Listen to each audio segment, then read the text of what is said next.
Nima uchun kelin qaynonani, qaynotani xizmatini qilish kerak deydi birov. Men unga aytaman, nima uchun qilmasligi kerak? Kelin 18 yil, 20 yil onasining uyida erkak bo'lib yashab keldi.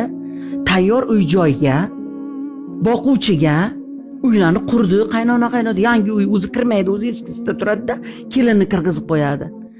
Kelin uni bolalari bilan yashaydi.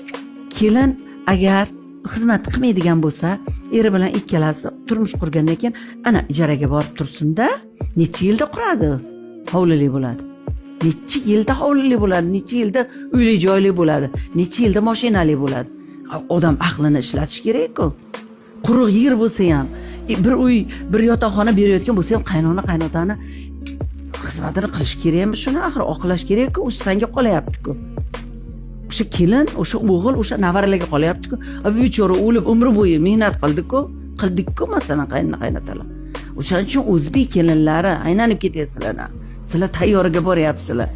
Xizmatdan odam o'lmagan. U nima? Bitta choy damlab berib, bitta ovqatni bundoq.